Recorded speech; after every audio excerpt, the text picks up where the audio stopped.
Welcome back to my YouTube channel दोस्तों। और आज हम पढ़ेंगे महावीर प्रसाद द्विवेदी की रचनाओं के बारे में। हमने पढ़ लिया था तो अब बचा पार्ट महावीर प्रसाद द्विवेदी के कथनों के बारे में और लोगों ने उनके बारे में क्या कहा।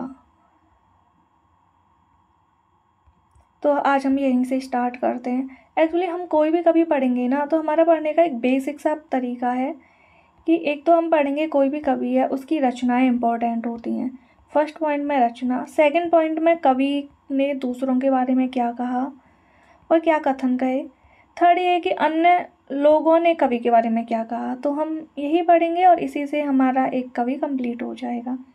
तो हम महावीर प्रसाद द्विवेदी को पढ़ रहे थे तो स्टार्ट करते हैं महावीर प्रसाद द्विवेदी। तो महावीर प्रसाद द्विवेदी के बारे में लोगों ने क्या कहा। तो मिस्र बंधु आपने नाम जरूर सुना होगा जब अगर हम हिंदी साहित्य के स्टूडेंट हैं तो उनकी एक बुक है हिंदी नवरत्न। ये बुक क्यों मैं अभी बता रही हूँ वो आपको थोड़ा आगे पता चल जाएगा। तो मिस्र बंधु ने महावीर प्रसाद द्विवेदी के बारे में कुछ कहा था। उन्होंने कहा था कि ये हिंदी के बाहरी कवि हैं और मिस्र बंधुओं ने महावीर प्रसाद द्विवेदी के बारे में इनको कहा हिंदी का बाहरी कवि। और इन्होंने एक बात कही थी, देखिए महावीर प्रसाद द्विवेदी के से पहले जो साहित्य लिखा जा रहा था वो ब्रजभाषा में लिखा जा रहा था। ब्रजभाषा में पद्य लिखा जा रहा था, गद्य तो बहुत कम लिखा जा रहा था। फिर भारतेंदु युग आया तो भारतेंदु युग में ना गद्य लिखा जाने लगा खड़ी बोली में। लेकिन द्विवेदी युग को जाना जाता है खड़ी बोली के परिष्कृत रूप के लिए, क्योंकि महावीर प्रसाद द्विवेदी जी ने 17 साल तक सरस्वती पत्रिका का संपादन किया था। अब उन 17 सालों में उन्होंने खड़ी बोली को इतना परिष्कृत रूप दे दिया कि उसमें गद्य और पद्य दोनों लिखे जा सकें। तो पहले ब्रज भाषा की महिमा चल रही थी। ब्रज भाषा में नायिका भेद लिखे जा रहे थे, श्रृंगार लिखा जा रहा था, रस लिखे जा रहे थे, छंद लिखे जा रहे थे। अब द्विवेदी जी की आशीर्वाद से या द्विवेदी जी की मेहनत से, दोनों से खड़ी बोली में श्रृंगार लिखा जा सकता था, प्रकृति लिखी जा सकती थी, रस लिखे जा सकते थे, छंद लिखे जा सकते थे और संस्कृत व्रत लिखे जा रहे थे। तो जो मिस्र बंधु हैं, मिस्र बंधुओं ने कहा कि अब तक सिर्फ ब्रज की महिमा चल रही थी, ब्रज भाषा में एक लालित्य देखने को मिल रहा था, लेकिन इसका मतलब ये नहीं है कि खड़ी बोली में वो लालित्य नहीं है। सिंपलेस्ट सा पॉइंट ये है कि मिस्र बंधुओं ने ब्रज भाषा को श्रेष्ठ माना है, लेकिन कहा है कि भाई ब्रज भाषा ही केवल श्रेष्ठ नहीं है, खड़ी बोली भी अपने आप में बहुत श्रेष्ठ है, क्योंकि इसमें भी वही लालित्य, वही लालिमा या वही महत्व दिखाई देता है। तो जो मिस्र बंधु हैं उन्होंने महावीर प्रसाद द्विवेदी के बारे में ये दो बातें कही हैं। एक तो कहा है कि ये हिंदी के बाहरी कवि हैं और एक कहा है कि जो भाषा में लालित्य लालिमा देखने को मिल रही थी वही खड़ी बोली में लालित्य देखने को मिल रहा है उनके लेखन में। अब आते हैं हम आचार्य रामचंद्र शुक्ल पे। आचार्य रामचंद्र शुक्ल जो हिंदी के सर्वा हैं, जिन्होंने सबकी आलोचनाएं की हैं, सबकी तारीफ़ें की हैं, सभी के बारे में कुछ ना कुछ कहा है। तो सबसे पहले इन्होंने की है आलोचना। अब आलोचना में क्या कहा है, हम इसको भी ना जैसे हमने रचनाएं याद की थी ना महावीर स्वामी जी के एग्जाम्पल से, उसी प्रकार हम इनकी आलोचनाओं को देखेंगे। तो आचार्य रामचंद्र शुक्ल की आलोचनाएं देखनी है हमें। तो इन्होंने सबसे पहले क्या कहा कि जो महावीर प्रसाद द्विवेदी जी की जो लेख है ना, वो लेख सिर्फ बातों का संग्रह है। तो महावीर स्वामी से अपन सारी जो आचार्य रामचंद्र शुक्ल ने जो आलोचना की है ना वो याद करते हैं। जैन धर्म में क्या होता है बेसिकली, आप हिंदू धर्म में जाइए, हिंदू धर्म में ना आप किसी मंदिर में जाइए, हो सकता है वहाँ आपको कीर्तन देखने को मिल रहा हो, ढोल नगाड़े बज रहे हो, कीर्तन हो रहा है, नाच गाना देखने को मिल सकता है और भी एक्टिविटीज़ देखने को मिल सकती हैं। जैन धर्म में क्या होता है बेसिकली, आप जैन धर्म जाइए, एक जैन मुनि महाराज बैठे होते हैं और बाकी श्रोतागण उनके संवाद को सुन रहे होते हैं। बेसिकली हो क्या रहा है, अगर अपन देसी भाषा में कहें तो बातें हो रही हैं। तो इसी प्रकार आचार्य थे जो आचार्य रामचंद्र शुक्ल ने महावीर प्रसाद द्विवेदी के लेखों का है कि कुछ नहीं है, बातों का संग्रह है। तो आपको याद रह जाएगा शायद कि किस तरह आचार्य रामचंद्र शुक्ल ने महावीर प्रसाद द्विवेदी के लेखन की आलोचना की है कि कुछ नहीं है इनके लेखों में, केवल बातों का संग्रह है। अब इन्हीं बातों से उन्होंने दूसरी लाइन भी कही है कि इनकी जो पुस्तकें हैं ना, जो इनके लेख हैं, निबंध हैं, जो भी है इनका, जो भी काव्य है इनका महावीर प्रसाद द्विवेदी का, उसको उन्होंने कहा है कि जैसे एक मोहल्ले की कोई बात है ना, उसको दूसरे मोहल्ले में पहुंचाना होता है या पहुंचाया जाता है, तो उसी प्रकार इनकी शैली है। इतनी गंदी आलोचना की है कि आचार्य रामचंद्र शुक्ल ने महावीर प्रसाद द्विवेदी के पुस्तकों के बारे में कहा है कि इनकी पुस्तक इस प्रकार है जैसे एक मोहल्ले की बात को दूसरे मोहल्ले में पहुंचा रहे हैं, उसी प्रकार से इनकी बातें हैं। तो दो आलोचनाएं हो गई, एक तो इनको लेखों को बातों का संग्रह कहा है और फिर उन बातों को ऐसे माना है कि एक मोहल्ले की कोई बात हुई, मोहल्ले में ऐसे कोई घटना हुई है और दूसरे मोहल्ले के लोग बात कर रहे हैं कि साहब ऐसे ऐसे ना उस मोहल्ले में ऐसे हो गया, बस इतना सही है। थर्ड इनकी आलोचना है कि इन्होंने ना कहा है कि जो महावीर प्रसाद द्विवेदी का जो काव्य है ना, जो इनकी पुस्तक है, जो इनके लेखन है, वो मोटी अकल वालों के लिए। तो इसके लिए मेरे पास एक स्टोरी है जैन धर्म की महावीर स्वामी से ही जुड़ी हुई। एक्चुअली मेरे पापा के एक फ्रेंड थे, उनकी बेटी हो गई साध्वी, तो वो अंकल किस्से कहानियाँ सुनाते थे हमें जैन धर्म के और उनसे जुड़े जो भी हैं। तो उन्होंने एक और स्टोरी सुनाई कि एक जैन साधु थे, तो जैन धर्म में ऐसा उन्होंने एक प्रण होता होगा, मैं उतनी नहीं जानती। तो उन साधु महाराज ने एक प्रण लिया कि वो राख खाएंगे और जब तक उनको कोई राख ऑफर नहीं करेगा ना, तब तक वो मौन रहेंगे। छोटा सा संकल्प था। अब वो कहीं भी जाते, लोग उन्हें इनवाइट करते और 56 भोग खिलाते कि भाई ये परोसते तो 56 भोग, लेकिन वो मौन, उन्होंने मौन अपनाया था और दूसरा अपनाया था कोई ऑफर नहीं करेगा सामने से, वो किसी से नहीं मांगेंगे। तो ऐसे ही चलता रहा, 1-2 महीने हो गए, यहाँ से वहाँ, वहाँ से यहाँ, लेकिन कोई राख ऑफर करने वाला तो मिला नहीं। साधु महाराज को कोई राख कैसे ऑफर करेगा। तो एक बार क्या होता है, वो एक जगह ठहरे होते हैं, वहाँ के पे किसी जैन परिवार का घर होता है, तो जैन परिवार उनको 5-6 बार इनवाइट कर चुके होते हैं और बहुत अच्छे लजीज व्यंजन परोसते हैं, लेकिन वो साधु महाराज हाथ जोड़ के बस आ जाते हैं क्योंकि उन्हें तो कुछ और ही सोच रखा था मन में। अब उस घर की जो महिला होती है ना, वो बड़ी चिड़चिड़ा जाती है इस नेचर से। अरे यार, मैं जब भी साधु महाराज को घर पे बुलाया जाता है, आमंत्रित किया जाता है, मैं पूरे दिन रसोई में लगी रहती हूँ कि आज ये बना के खिलाएंगे, आज वो बना के खिलाएंगे, इतना अच्छा बना दूँ, ऐसा बना दूँ, वैसा बना दूँ। तो ये साधु महाराज कैसे हैं, ये कुछ थाली को झूठा भी नहीं करते और उठ के खड़े होके चले जाते हैं। तो एक बार और बुलाया जाता है साधु महाराज को कि हमारे घर आइए, निमंत्रण है आपका और खाना खाना है। और वो जैसे ही आते हैं, वो परोसती हैं खाना, और साधु महाराज का तो यही कि क्योंकि उन्होंने मन में कुछ और सोच रखा था, तो उन घर की औरत को बहुत गुस्सा आता है और वो आके रसोई में से निकल के बोलती है, और ये आपके लिए राख ले आए खाने के लिए। तो साधु महाराज बोलते हैं, हाँ वही लाना है। तो ये स्टोरी मुझे नहीं पता कि किस तरह से रिलेवेंट है, लेकिन मुझे इतना पता है कि आप इससे ऐसे कर सकते हैं कि मोटी अकल वाले लोग हैं जो कुछ भी कह देते हैं, उससे कभी कभी काम बन जाता है। कि आपको गुस्सा है, आपने बोल दिया राख ले आए, सामने वाले इस लाइक कि यस राख ही चाहिए।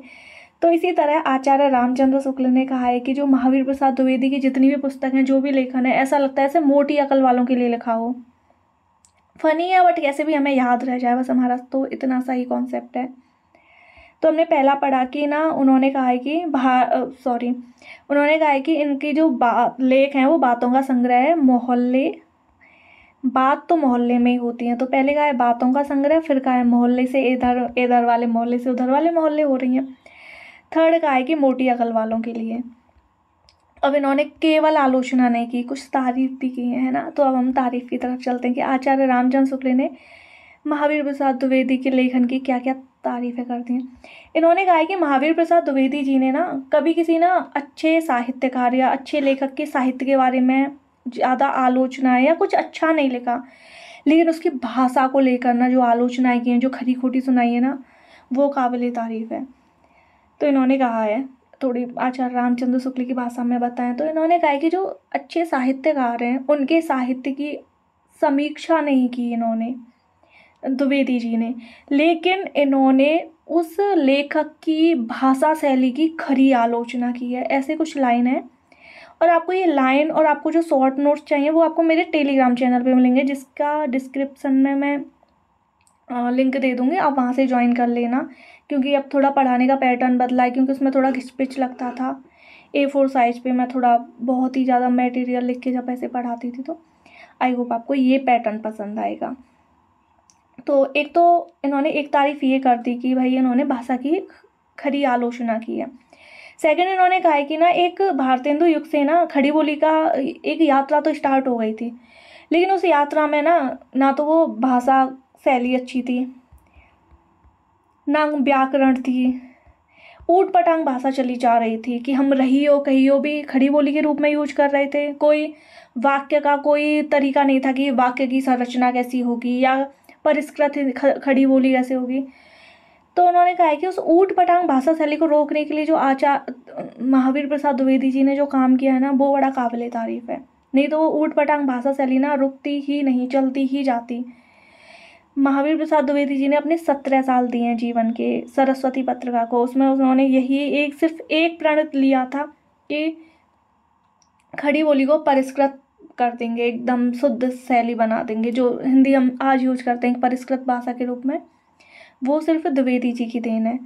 तो एक तो इन्होंने ये तारीफ कर दी है कि भाई जो भी था बंदा, लेकिन भाषा को एकदम टिप टॉप बना गया। नहीं तो एक ऐसी भाषा चल उठी थी समाज में खड़ी बोली के नाम पे, जिसका ना कोई हाथ था ना कोई पैर था, बस ऊट पटांग ढंग से जिसको जो मन में आ रहा है वो लिखी जा रहा है।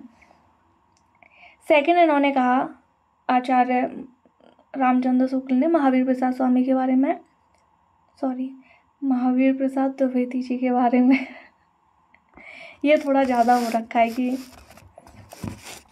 इन्होंने कहा कि ना महावीर प्रसाद द्विवेदी जी थे ना, वो रेलवे में जॉब करते थे मुंबई महाराष्ट्र में। अब वहाँ पे क्या था, वहाँ पे जो मराठी साहित्य चलता था ना, वहाँ पे संस्कृत व्रत एक शैली है, संस्कृत व्रतों का उपयोग किया जाता था। तो यही संस्कृत व्रत ना द्विवेदी जी के लेखन में देखने को मिलते हैं। और द्विवेदी युगीन के जो लेखक हैं, अन्य लेखक द्विवेदी युग के, उन लेखकों में ना एक संस्कृत व्रत की परंपरा देखने को मिलती है। तो ये भी एक पॉइंट आप याद रख सकते हैं, मुंबई से, महाराष्ट्र से। तो ये चीज़ हो गई। और महावीर प्रसाद द्विवेदी जी को ना आचार्य रामचंद्र शुक्ल ने एक बहुत ही अच्छी उनकी जो तारीफ़ की है वो ये है कि ना आचार्य रामचंद्र शुक्ल ने कहा है कि इन्होंने ना एक पद्य भाषा शैली बनाई है। हुआ क्या था, जब भारतेंदु युग चालू हुआ था ना, भारतेंदु हरिश्चंद्र युग में, तो ना गद्य को खड़ी बोली में लिखा जाने लगा, लेकिन कविताएं थी, जो पद्य था ना वो ब्रज में ही लिखा जाने लग रहा था कि लोग ब्रज भाषा में ही लिख रहे हैं। जब स्वामी महावीर प्रसाद द्विवेदी जी आए, तो महावीर प्रसाद द्विवेदी जी ने पहली बार पद्य में खड़ी बोली, परिष्कृत खड़ी बोली का यूज किया, और वो काबिल तारीफ था। तो उन्होंने कहा है आचार्य रामचंद्र शुक्ल ने ना बड़ी अच्छी विश्लेषण किया है सब कवियों का। जहाँ पे कमी है उनकी कमी भी गिनाई है कि ये कमी है इनकी, और जहाँ पे काबिल तारीफ़ वाली चीज़ है वहाँ बढ़ चढ़ के तारीफ़ भी ऐसे की है कि नहीं यार, इस बंदे ने ना ये काम साहित्य के लिए बहुत अच्छा किया है। तो बहुत ही काबिल तारीफ़ इंसान रहे हैं। इन्होंने कहा कि जो द्विवेदी जी हैं, उन्होंने एक पद्य रचना की प्रणाली का एक अनुसंधानकर्ता माने जा सकते हैं, या एक पद्य रचना की प्रणाली को जन्म दिया है। तो ये आचार्य रामचंद्र शुक्ल ने तारीफ की है। हमने अभी ये पढ़ा है मिश्र बंधु ने क्या कहा है और आचार्य रामचंद्र शुक्ल ने क्या कहा है, ये हमने पढ़ा है। अब हम पढ़ लेते हैं एक डॉक्टर रामविलास शर्मा। डॉक्टर रामविलास शर्मा ने ना एक बुक लिखी थी, महावीर प्रसाद द्विवेदी और हिंदी नवजागरण। तो इन्होंने कहा है कि महावीर प्रसाद द्विवेदी और हिंदी नवजागरण में उन्होंने कहा है कि ना महावीर प्रसाद द्विवेदी और हिंदी नवजागरण में ना हिंदी का नवजागरण नहीं हुआ था, हिंदू जाति का जागरण हुआ था। तो एक पॉइंट है, बेसिकली आप याद रख लेना, महावीर प्रसाद द्विवेदी के ऊपर लिखी गई बुक है, तो इसलिए था। अब महावीर प्रसाद द्विवेदी को लोकवादी आचार्य माना गया है, लोकवादी। तो ये एक अलग से पॉइंट है कि ना लोकवादी, अब कैसे अपन याद रख सकते हैं कि किसको लोकवादी आचार्य कहा गया है। महावीर स्वामी से याद रखना है कि महावीर स्वामी ने लोगों के लिए मतलब जनहित में काम किया था। बड़े ही ऐसे थे ना पॉपुलर लोगों के बीच में, बहुत ही छोटे छोटे इंसिडेंट से लोगों की बड़ी बड़ी बेचैनियाँ दूर कर देना, ऐसे ना प्रैक्टिकल से एग्जाम्पल देते थे, और लोगों का बहुत ऐसे समय से बर्डन था कि यार ऐसी चीज़ वैसी, तो उन सब चीज़ों को सॉल्व कर देते थे। तो लोकवादी लोगों में मान्यता थी। अब हम पढ़ते हैं, हमने ये तो पढ़ लिया ना कि लोगों ने महावीर प्रसाद द्विवेदी के बारे में क्या कहा। लेकिन अब हमें पढ़ना है कि महावीर प्रसाद द्विवेदी ने लोगों के बारे में क्या कहा। तो मैंने आपको एक बुक बताई थी मिश्र बंधु की, हिंदी नवरत्न। अब आप उस टाइम पे क्वेश्चन कर सकते थे कि हिंदी नवरत्न ही क्यों बताई थी, और भी बुक है, लेकिन हिंदी नवरत्न बुक की ना महावीर प्रसाद द्विवेदी जी ने आलोचना की है। यही है कि ना वाइस वर्षा चलता ही रहता है। तो महावीर प्रसाद द्विवेदी जी ने कहा है कि हिंदी नवरत्न की ना, इन्होंने तो सिर्फ भाषा की आलोचना किया है, इनको मतलब नहीं यार कुछ भी लिखो कैसा भी लिखो, लेकिन भाषा एकदम ऐसी होनी चाहिए ना। महावीर प्रसाद द्विवेदी हमारे जो भी हिंदी का साहित्य है उसके श्रुति लेखन करता थे। वो टीचर नहीं होते थे हमारे बचपन में जो सिर्फ हैंड राइटिंग पे ध्यान था, हैंड राइटिंग और शब्द सही होने चाहिए, सिर्फ उस पर ध्यान था। तुम क्या लिख रहे हो क्या नहीं लिख रहे हो कोई मतलब नहीं। साइंस के पेपर में हिस्ट्री का आंसर घुसा रहे हो, लेकिन भाषा, सेंटेंस सही है, सेंटेंस का फ्रेम सही है, शब्द सही लिखे हैं, श्रुति लेखन है, हैंड राइटिंग सही है, वही महावीर प्रसाद द्विवेदी जी का काम था। तो आप महावीर प्रसाद द्विवेदी जी को ऐसे भी रिलेट करके पढ़ सकते हैं। इन्होंने मिश्र बंधु की हिंदी नवरत्न की आलोचना की है कि भाई भाषा ना इसकी इतनी, भाषा का त्रुटियाँ इतनी है ना इसमें। इन्होंने कहा कि ना इसमें वाह एंड बा, तो ये तो बेसिकली ब्रज भाषा में भी है कि वाह एंड बा का तो कोई अता पता नहीं है, कहाँ वाह है कहाँ बा है। तो ये चीज़ आप मिश्र बंधु से याद रख सकते हैं। और मिश्र बंधु ना, एक छोटा सा मैं बता देती हूँ आपको, ब्रज क्षेत्र में ना वाह एंड बा थोड़ा ऐसे मिक्स से चलता है ब्रज क्षेत्र में, और ये है मिश्र बंधु। तो आपको ना 2013 में एक इश्क मूवी आई थी, अगर आपने देखी हो तो, वो एक्ट्रेस का नाम मुझे अमायरा कुछ ऐसे करके था, एक्टर का नाम याद नहीं है, मतलब बाय फेस याद है एक्टर। तो उसमें ना दो ब्राह्मण जातियाँ थीं जो रिबेलरी थी आपस में, उनके बच्चों को हो जाता है इश्क और उसके ऊपर है, बाद में दोनों मर जाते हैं। एक था राजकुमार एक थी राजकुमारी, दोनों मर गए, ख़त्म कहानी। जरूरी तो ना राजा रानी ही मरेंगे, राजकुमार राजकुमारी मरे थे। तो वो ना ब्रज क्षेत्र की थी क्योंकि यूपी से जुड़ा हुआ था उसमें। अब मुझे नहीं पता मैं ये क्यों बता रही हूँ, लेकिन आपको थोड़ा रिलेट हो पाए इसलिए बता रही हूँ। उसमें ना वाह एंड बा, तो ब्रज और ब्रज भाषा में ना वाह एंड बा का नहीं होता कुछ भी, सब लोग बा ही बोलते हैं हर चीज़। तो उस चीज़ से कि मिश्र बंधु ने कुछ लिखा था उसमें, मिश्रा जी थे वो, इसलिए मुझे मिश्र याद आ रहा है। तो ब्रज क्षेत्र बंधु ब ब ब और वाह एंड बा, तो आप रिलेट कर सकते हैं, कुछ याद रह जाए एग्जाम के टाइम, कुछ आ जाएगी अरे अरे कुछ था ऐसा। ये हो गया। अब महावीर प्रसाद द्विवेदी जी ने कविताओं के बारे में कहा है कि ना, एक उन्होंने कहा है कि ना कविता मनोरंजक होनी चाहिए, उपदेशजनक होनी चाहिए और उद्देश्य वाली होनी चाहिए। महावीर स्वामी जी से याद रख लीजिए कि महावीर स्वामी ने ये नहीं कहा कि ना लाइफ को ऐसे जियो, बहुत ही खतरनाक तरीके से जियो, एकांत में जियो। उन्होंने मध्यम मार्ग अपनाया था कि भाई थोड़ा ना तसल्ली से जी लो, थोड़ी मनोरंजन ठीक है, मतलब कि नहीं कहा था, लेकिन थोड़ा सा आप अपने थोड़ा सा आप ऐड कर सकते हैं इसमें। उद्देश्य बताए थे कि जीवन का उद्देश्य ना कुछ अलग है, जो हम सोच रहे हैं ना पैसा गाड़ी बंगला, वो तो नहीं है, कुछ अलग ही है। तो उस उद्देश्य के लिए कहा था। तो महावीर प्रसाद द्विवेदी ने कहा था कि कविताएं मनोरंजक होनी चाहिए, उपदेशजनक होनी चाहिए। और उन्होंने कहा था मैं अच्छा कवि नहीं हूँ, ठीक है मुझे पता है, लेकिन मुझे कविता का उद्देश्य ज़रूर पता है। तो ये उन्होंने अपनी ही एक समालोचना मान लें वो की थी कि मैं अच्छा कवि नहीं हूँ, अच्छा लेखक नहीं हूँ, ये मुझे पता है, लेकिन कविता का उद्देश्य पता होना बहुत ज़रूरी है। तो उन्होंने उद्देश्य पे बल दिया। महावीर स्वामी जी ने भी जीवन के उद्देश्य पर ही बल दिया था। तो ये कथन किसका है कि कविता का उद्देश्य, कविता मनोरंजक होनी चाहिए, उपदेशजनक होनी चाहिए, उद्देश्य होना चाहिए। तो महावीर प्रसाद स्वामी का, होप आपको याद रह जाएगा।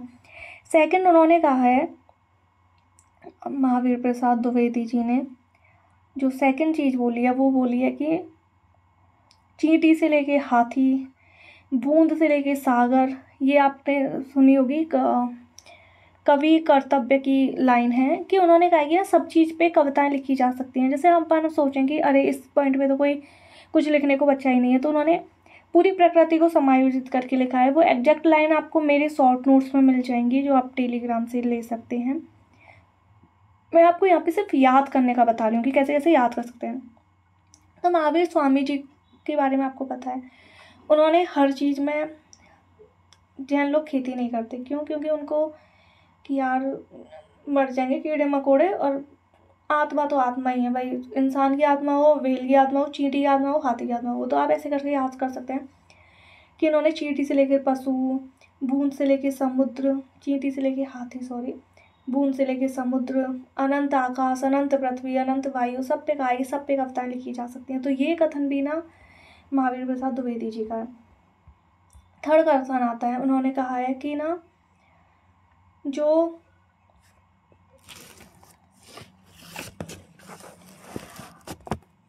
देखिए महावीर स्वामी जी ने ना उनको छोड़ दिया, पर किया है स्वकिया है, श्रृंगार में नहीं गए वो, तो श्रृंगार विरोधी थे महावीर प्रसाद द्विवेदी जी। महावीर स्वामी भी श्रृंगार में नहीं गए, महावीर प्रसाद द्विवेदी जी भी श्रृंगार में नहीं गए। बोले इन परिकिया स्वकियाओं को और यार ये नायिका वेद को प्लीज गोली मारो, कुछ ढंग का लिखो। क्योंकि जो भारतेंदु युग से पहले जो ब्रज में लिखा जा रहा था, ब्रज भाषा में, वो तो नायिका थी, श्रृंगार था, संयोग श्रृंगार था, वियोग श्रृंगार था, परिकियाएँ थी, इसमें ही था पूरा। जो भी लीलाएं की जा रही हैं वो सब यही था। इन्होंने कहा भाई इन्हें प्लीज़ साइड करो भाई, नहीं झेल सकते हम। तो महावीर स्वामी जी ने भी नहीं झेला औरतों को। महावीर प्रसाद भी औरत नहीं, इट्स मीन कि यार श्रृंगार नहीं चाहिए ना, ये प्रेम रस नहीं चाहिए। महावीर प्रसाद द्विवेदी जी ने भी सेम उनको उसी तरह स्टॉप कहा था कि please just stop these things. तो उन्होंने ना एक परकिया स्वकिया वाली लाइन आती है कि एग्जैक्ट लाइन आपको पता ही है, टेलीग्राम पे मिलेगी, और वैसे लाइन में आपको याद करवा देती हूँ कि कोई परकिया की ज़रूरत नहीं है, किसी स्वकिया की ज़रूरत नहीं है, इन सब चीज़ों को ना। और नायिका वेद का बहुत तगड़ा विरोध किया था कि हमें नहीं चाहिए ये। अब आती हैं उनकी ना कुछ कथन आते हैं कि उन्होंने ना कुछ कथन यूज किए हैं। तो एक तो है श्रीयुक्त नागरी, ऐसे करके है कुछ, वो नागरी तेरी यही दशा के ऊपर है कि उन्होंने श्रीयुक्त नागरी का कुछ यूज किया। तो नागरी तेरी दशा के शायद होगा, तो नागरी तेरी दशा हमने पढ़ी थी उनकी, अयोध्या का विलाप, नागरी तेरी दशा। ये एक मैंने संस्कृत व्रत वाली बात शायद बता दी थी कि उन्होंने, हाँ है ना। एक उनका ना बैल और भैंस के ऊपर है, भैंस के ऊपर एक लाइन बैल के ऊपर है। मुझे नहीं लगता आज तक, मतलब मैंने कहीं बैल का इतना अच्छा कुछ पढ़ा होगा बैल के बारे में। उस लाइन के अर्थ ये कि अगर बैल महाराज आप नहीं होते ना, तो हमें तो ना रोटी ना मिल पाती भाई साहब, आप हो जो कर रहे हो कुछ। तो उन्होंने ना भैंस और बैल दोनों के ऊपर लिखा है। तो ये आप महावीर स्वामी जी से भी याद रख सकते हैं कि वो सबकी तारीफ करके चलते थे, वो सबको ऐसे बोलते थे भाई साहब आप नहीं होते ना तो जीवन एकदम जीवन ही ना रहता। तो महावीर स्वामी ने भी यही कहा है, और महावीर प्रसाद द्विवेदी जी ने भी यही कहा है कि बैलराज महाराज आप ही हो, आपके जैसे जीवन चला। और भैंस के ऊपर भी है एक लाइन, वो आप देख लेना पूरी लाइन, लेकिन बैल और भैंस कनेक्ट कर सकते हैं। एक उनकी जो लाइन है ना वो है कि जो लाइन है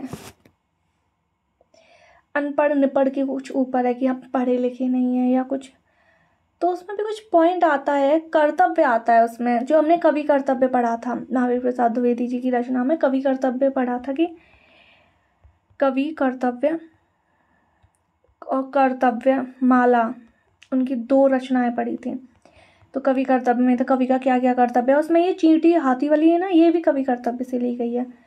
एक तो ये लाइन है, ठीक है, आपको निपढ़ अनपढ़ कवि कर्तव्य से याद रह जाएगी। एक और लाइन है उसमें ना कविते वर्ड आता है, जो लाइन है सुरम्य रूपे, कुछ थोड़ी तत्सम शब्दावली वाली हिंदी की सी है, जिसमें बहुत ही परिष्कृत हिंदी का यूज किया गया, लेकिन तत्सम शब्दावली जाता है। मुझे ऐसा लगा पढ़ने के बाद वो तत्सम शब्दावली, अगर उसमें कुछ करेक्शन हो तो प्लीज़ करेक्ट मी। उसमें कुछ सुरम्य रूपे, तो उसमें ना कविता शब्द आता है, तो आपको याद रह जाएगा। और वो लाइन आपको टेलीग्राम की उसमें मिल जाएगी। तो आज के लिए बस इतना ही। आप बताना ही आपको ये सेटअप ज़्यादा अच्छा लगा, और इसमें भी धीरे धीरे मैं इम्प्रूव करूँगी, या फिर पहले वाला पढ़ाने का तरीका सही था। और आपको शॉर्ट नोट्स ना मेरे टेलीग्राम ग्रुप पे, व्हाट्सअप ग्रुप पे भी मिल जाएंगे, लेकिन आई थिंक व्हाट्सअप ग्रुप तो उतना यूजफुल नहीं है, क्योंकि वहाँ से डाउनलोड करने में भी थोड़े ऑप्शन कम ही रहते हैं। टेलीग्राम में डाउनलोड कर सकते हैं अपन, कोई भी PDF है या कुछ भी है, तो आप टेलीग्राम चैनल ज्वाइन कर लीजिएगा। आज के लिए बस इतना ही। बाय, खुश रहिए, मस्त रहिए, और पढ़ते रहिए और देखते रहिए TSC the Hindi classes. Bye.